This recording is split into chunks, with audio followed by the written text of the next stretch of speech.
In interesting times, this week's stories. Hawaii holds primary election and hopes for an increase in voter turnout. A closer look at Hawaii's Ewa Plains. Crossing over to Canada, wildfires worsen the already scorching temperatures in Alberta. Plus, also in Canada, Japadog serves hot dogs with a twist in Vancouver. And in California, The Void brings hyper-reality experience to Star Wars fans.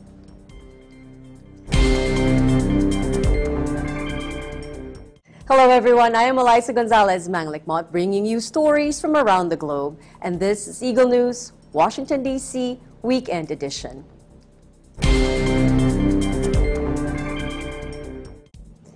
In recent U.S. elections, Hawaii has had the reputation of having the lowest voter turnout in the nation. Thus, the Aloha State finally allowed same-day registration and voting to encourage more participation. Mio Acenas, our EBC Hawaii correspondent and first-time voter, shares her first-hand experience. Mio? Today is primary election in Hawaii, and this is one of several hundred polling places located throughout the state.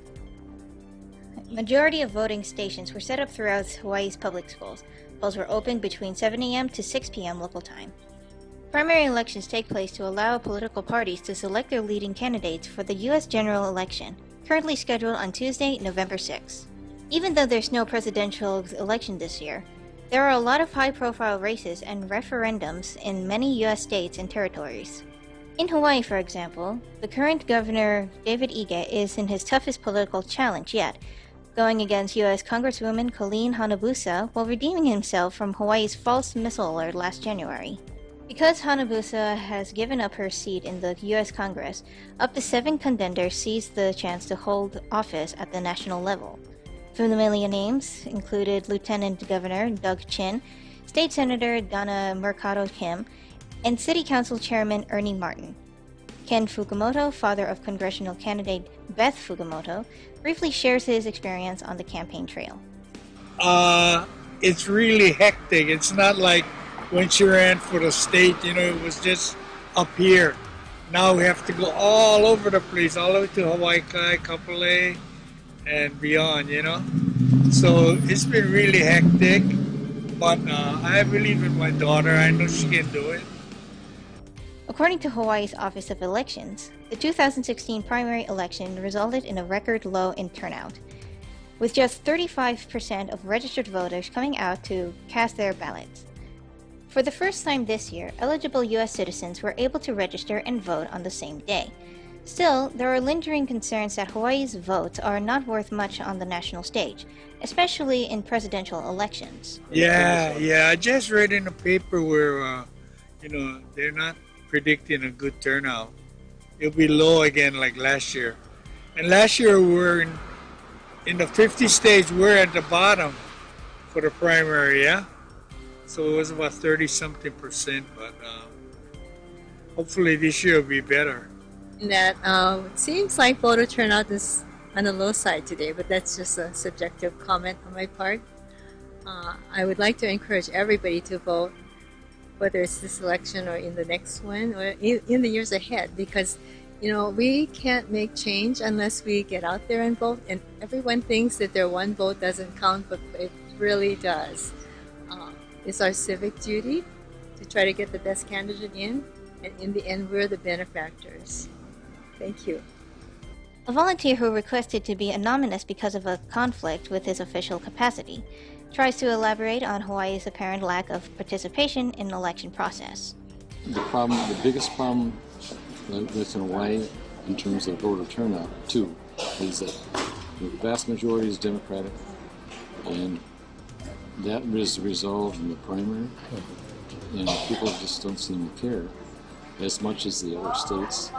But the second thing that factors is that Hawaii is the last state to ever vote. So in a presidential election, the votes are, we know who's going to win before people end up voting here 6 hours early. So those two things are factors. At the end of the day, Governor Ige won the opportunity for re-election as he narrowly defeated Congresswoman Hanabusa. He will face Republican State Representative Andrea Tupola in November. Reporting from Mililani, Hawaii, I'm Mio Asenas for Eagle News. I'm 1 with 25. Mahalo, Mio. Still in Hawaii, Eagle News correspondent Alfred Asenas takes a closer look at Eva Plains in Hawaii and shares with us this story. Alfred? Just like the pineapple, the sugar cane would play a pivotal role in shaping Hawaii's economy for more than a century, as it changed from a basic subsistence agriculture to a more complex, commodity-based system with the intent to satisfy demands for all things sweet on a global scale. Sugar would alter the landscapes of the western side of Oahu Island, with large areas of cane plantings along with the construction of sugar mills to process crops. Nearby towns would soon flourish, namely Waipahu and Eva. Historic Eva villages on West Oahu is a remnant of the once prosperous Eva Plantation Company and thriving Eva Plantation Town. Established in 1890, it had an exemplary health and social services that they provided for all the workers. The Eva Plantation Company was incorporated in 1890 with about 11,000 acres of land, roughly 4,400 hectares.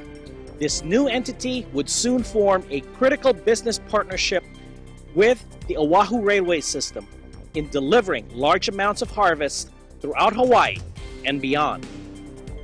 Approximately 30 miles or roughly 48 kilometers of railroad track serviced the plantation.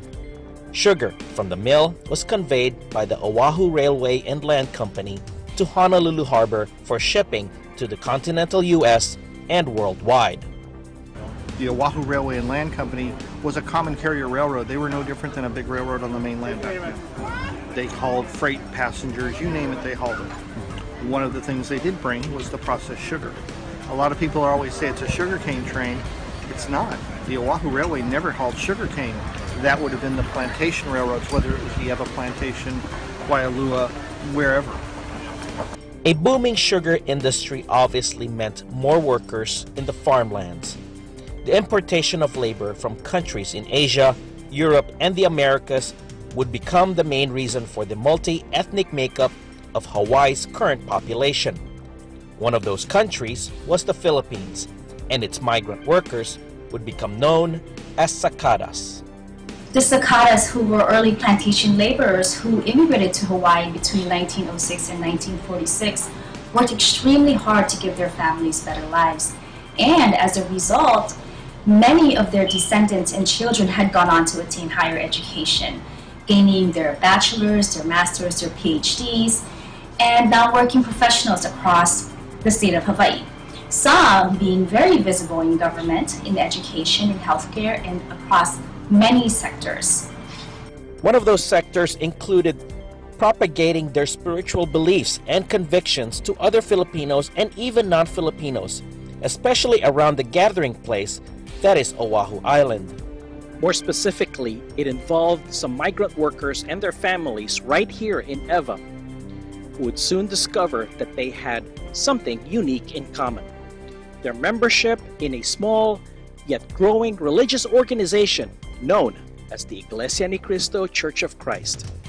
From that moment on, they would lay the foundation for something bigger, much bigger, in the days and years to come.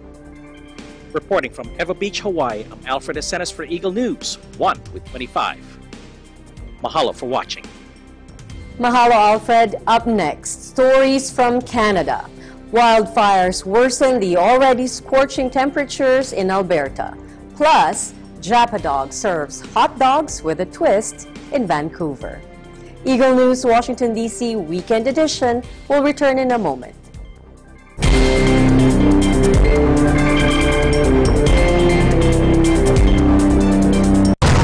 The machine is back.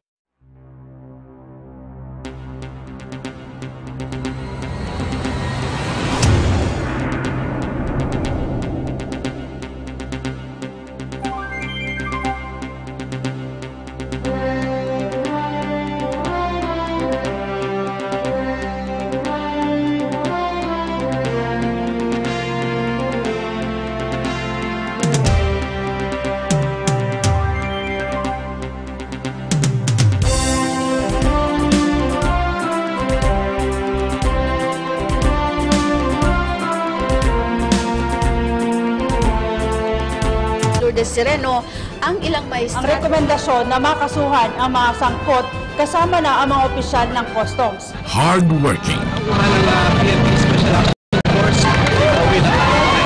Papaunlad ng isang bata na magiging isang future youth leaders. Dedicated. Sa nasawi ay dito natagpuan yung bangkay. Ito yung kanilang paraan ng pag-aalaga ng mga may sakit na leprosy noong unang panahon. Committed to public service. Ang chairmanship ng ASEAN sa bansang Singapore. Marami yung mga biktima ng mga nawawala. Mambahan ng Bureau of Customs na nasa merkado na yung mga pinaging produkto. Sa kapila ng mga kilos protesta na nanatiling dahil payapa. Dahil sa mabilis na pagresponde ng mga pamatay sunog, ang apoy mabilis na karoon ng equal opportunity ang ibang mga kababaihan. Ng mga kabataan at ipinakita sa pamagitan ng kanilang mga likha. Nanatiling kulang pa rin ang tubig para sa irigasyon, para sa pagtatanim ng ating mga kababayang magsasaka. As we live in interesting times.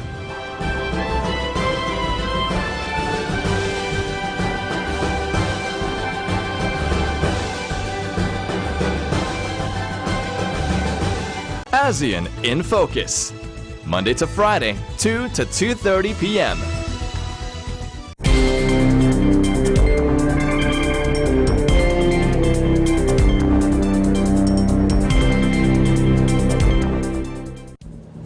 Welcome back. You are watching Eagle News Washington, D.C. Weekend Edition.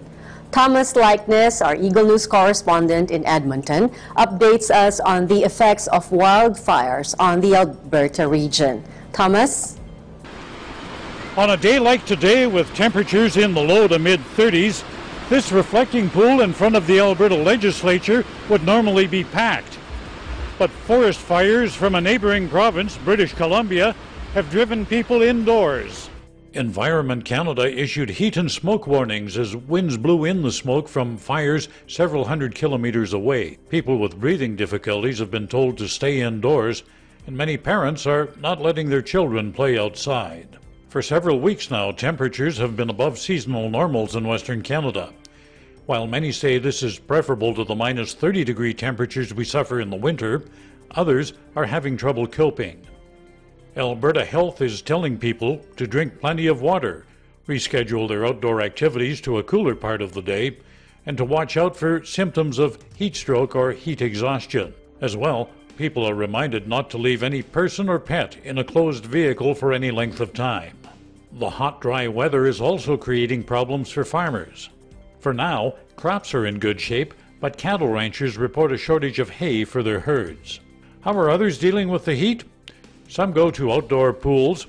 Others, who can afford it, enjoy the comforts of air conditioning in their homes.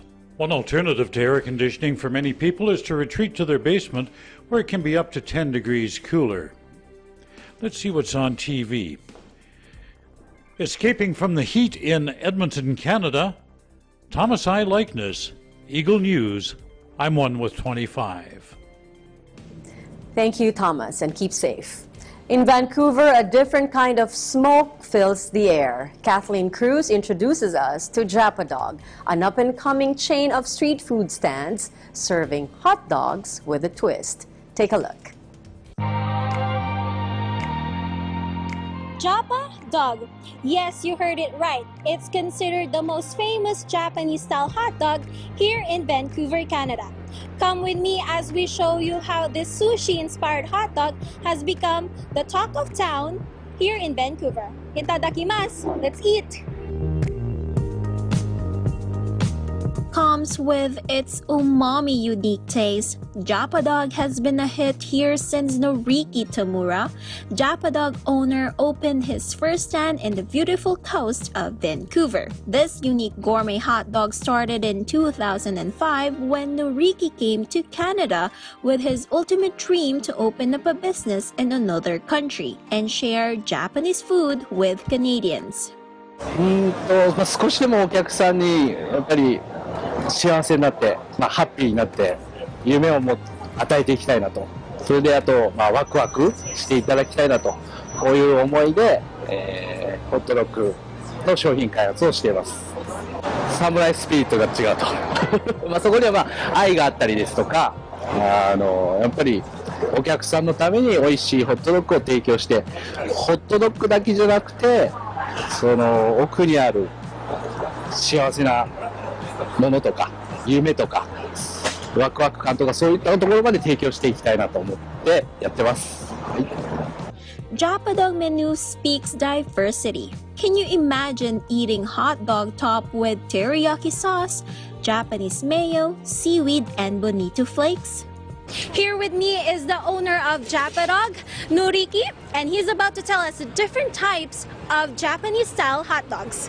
Negi miso, kurogoma kimchi, okonomi, spicy cheese terimayo, kurobuta terimayo, oroshi, Kobe Brussels.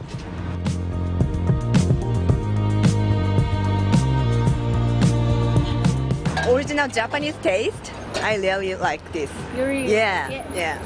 Strong Japanese influence in Vancouver has also helped Japadog to thrive. It is no secret that Vancouver is known for fusion of sushi restaurants, and being the only Japanese food stand serving Japanese-style hot dog in streets is already a standout. They have been visited as well by famous celebrities and featured in various food channels. Asked about his plans of expanding his food truck business, もちろんその僕たちとしては今100店舗ハンドレッドストアを目指してるんで、カルガリー、トロントは、オープンしたいと思ってます。それ以外にも、アジアの方、特に日本ですとかフィリピンっていうのは出店していきたいなと思ってます。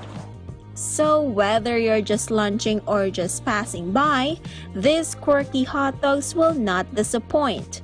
Be prepared for long lines, however, because Japadog is one of the most coveted food stops here in Vancouver. Japadog has flavors for every palate, from veggie to pork to turkey to beef whiners. Reporting from Vancouver, Canada, I am Kathleen Cruz for Eagle News. I am 1 with 25. Thanks for the invite, Kathleen. Coming up, The Void brings hyper-reality experience to Star Wars fans. Eagle News Washington, D.C. Weekend Edition will return shortly.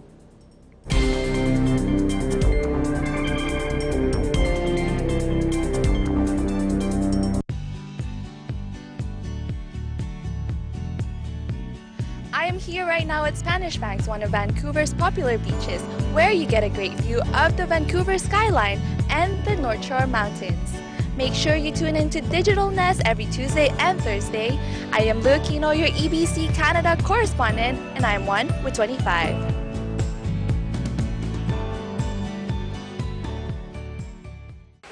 Hello Digital Nesters, thanks so much for watching this video.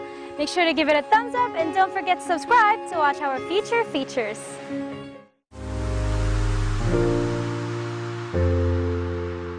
As Eagle Broadcasting Corporation marks its 50th year, it is conducting several activities under the theme EBC Cares, enabling a better community. Health and nutrition are key factors on child's learning and well-being. EBC's feeding program encourages the community to combat malnutrition among children and ensure them a healthy future. EBC's cleanup drive and citronella planting hopes to help the community in caring for environment and preventing diseases such as dengue. EBC's public service program, Paglilingkod sa Bayan, Serbisyo para sa Mamamayan, has opened its doors to government agencies so more people can avail of these services. EBC's blood donation program and medical mission continue to spearhead life-saving projects, and EBC's livelihood seminar teaches and guides those who want to have additional income and business. EBC Cares, serving the people in these interesting times.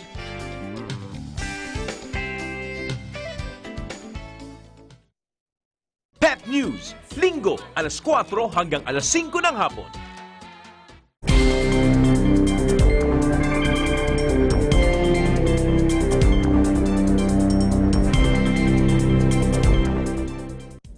This is Eagle News, Washington, D.C. Weekend Edition. I am Eliza Gonzalez, Manglikmont.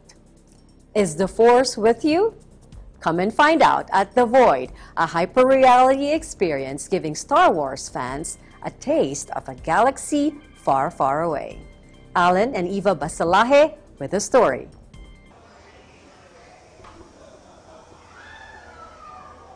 What are you doing to Alec? Oh, I figured since we're here at the Star Wars Experience, I'd practice using my Force powers.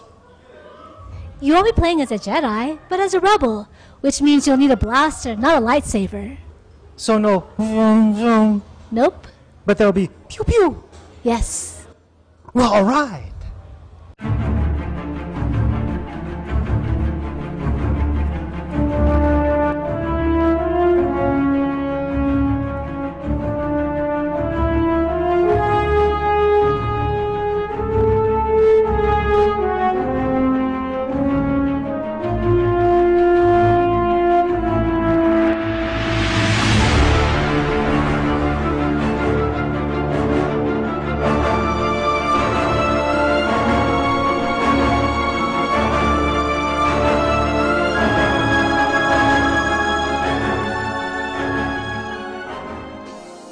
We're here at The Void in Glendale, California, which is one of only a few sites in the world where you can experience Star Wars Secrets of the Empire. This is virtual reality on a deeper level. What we're talking about is hyper-reality. To explain what that means is Sean Sinclair, General Manager of The Void. Hyperreality is actually a combination of technologies coming to make a fully immersive experience for you. So we use VR technology over physical sets and also sensory effects to give you a fully immersive experience that you can touch, see, feel as you move through. It's like living in a whole new dimension. We have some proprietary designs, but we basically suit you up with a full backtop and haptics vest to actually let you feel everything that you're moving through. And then you also have a visor that goes over to fully give you the ability to hear and see everything in front of you, but also talk to your team. So it's a really social experience. We have Secrets of the Empire actually showing here in Glendale. You could also go to Downtown Disney in Anaheim, and we have an experience there. And then we also have experiences at the Orlando property at Disney Springs, and also in Las Vegas. Internationally, we have a couple locations. You can go to either Dubai, Toronto, and experience something over there. So we heard that the only way to truly understand this concept is to actually do it yourself. So with your permission, Rebel Commander, I'd like to jump into the action. You've got it. Let's go. All right. After a quick mission briefing, we tested the virtual reality environment before heading out for our top secret mission. Like a well-oiled machine, our unit made quick work of the enemy, indulged in some victory photos, and then spoke with other guests about their experience. This one felt a little bit more real because it's kind of like a real room that was made for the game. Well, when I was at my friend's house, I was just sitting down in a chair. This was much more immersive, and you felt like you were there, even to the point where I was, unfortunately my friends were allowing the stormtroopers to shoot me, so I could feel it. And the room is very hot, so. It's very exciting, and it's not something, it's like a once-in-a-lifetime chance you get to do.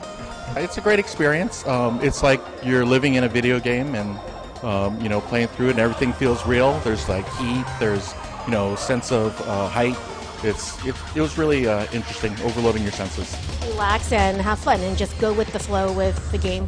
What are these 2 words that you would say that would actually attract more friends, families of yours to come and also experience virtual reality? Do it. And? Enjoy it. Talk to us about how it was like working as a team. Be very careful who you take into the experience with you. Please be very careful, because you come over here, can't operate 4 buttons at once. I'm just going to say that. Well, that was the part where you had to put in a code the way that it was flashing on the screen to you. And what he's referring to is I don't think at first we knew who was going to do it until it was like, after a few failed attempts, it was like, okay, I'm going to be the one doing this. Well, the cool part about that is if you reach out, you feel a railing, or you can touch a robot. You feel the bench, you feel the boxes around you. So it's all set up that way to mimic what's going on, and you kind of lose the fact that you're looking through a headset because you can touch everything around you. Would you recommend this to other people who haven't done this experience yet? Yeah, I would highly recommend the experience to anyone who wants to try any point. Fan of Star Wars or just wants to get out and do something different. And I was thinking, because my dad, he's, older obviously, and I wasn't sure if physically he'd be able, and then after doing this, oh yeah, he could totally do it. He had a knee replacement, but there's no actual physical strain, so I could see anyone doing this. There you have it. Star Wars, Secrets of the Empire is an immersive virtual reality experience that engages all your senses. Reporting from Glendale, California for Eagle News, this is Eva and Alan, and we are 1 with 25. Stop that. Thanks, Alan and Eva.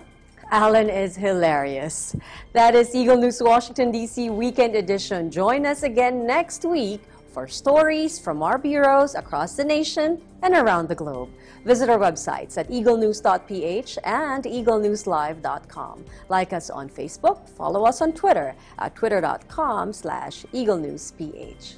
Thank you for watching. I am Eliza Gonzalez, Manglekmot, always 1 with 25. Ihanda ang go bag na naglalaman ng mga pangangailangan ng pamilya. Ilikas ang mga